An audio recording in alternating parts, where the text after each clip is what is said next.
Here's a common mistake. Teams build great demos but waste the steps. They describe what to click instead of why it matters. The result? Viewers follow along but don't actually connect the product to value. In this video, I'll show you how to make every step count using benefit-focused copy, smart hotspot choices, and light guidance that keeps viewers engaged. Most demo drop-off isn't caused by bad UI, it's often caused by unclear value. If your step text says, click analytics to view metrics, you're explaining the interface, not the outcome. Instead, you want to lead with the benefits. See which viewers engaged most so you can focus on your highest intent account. Same screen, completely different impact. A simple rule is write from the viewer's perspective, not the product's. You want to ask yourself, what problem does this step solve? What should the viewer care about right now? Oftentimes, a good step copy connects features to outcomes, it reinforces who the demo is for, and it moves the story forward. You don't often need more steps, you just need clearer ones.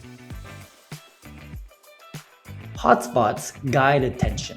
When used well, they make demos feel effortless. Pointer hotspots are used to draw attention to a specific button or control. They're best when you want the viewer to notice exactly where value happens. Call-out hotspots, in the meantime, are great for explaining context, trade-offs, or why something matters without pointing out to a specific element or feature. And finally, custom area hotspots are used to highlight larger sections, workflows, or group of elements all at once. In Supademo, you can layer multiple hotspots on a single step and mix and match between different hotspot styles. When combined, they guide the eye naturally without overwhelming the viewer. Each step ideally helps answer one question. What do I want the viewer to understand here? If a step needs multiple explanations, you often want to break it up.